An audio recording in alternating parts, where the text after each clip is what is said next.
using job templates to turn on client-facing statuses for newly created jobs.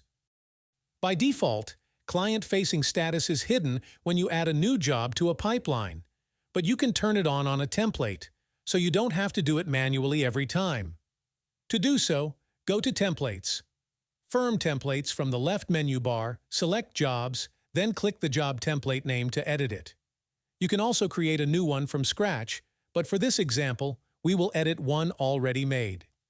Turn on the Show in Client Portal toggle in the Client-Facing Status section to show the client-facing job status.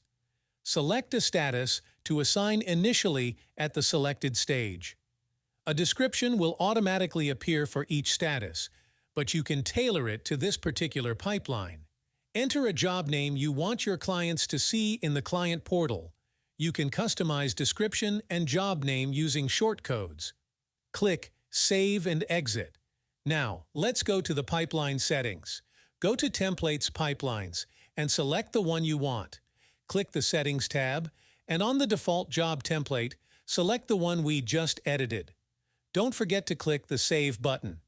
Now, when you create a job in this pipeline, the job card will be automatically pre-filled with the template data, including the client-facing status. This is how the same job looks on the client portal and the client app.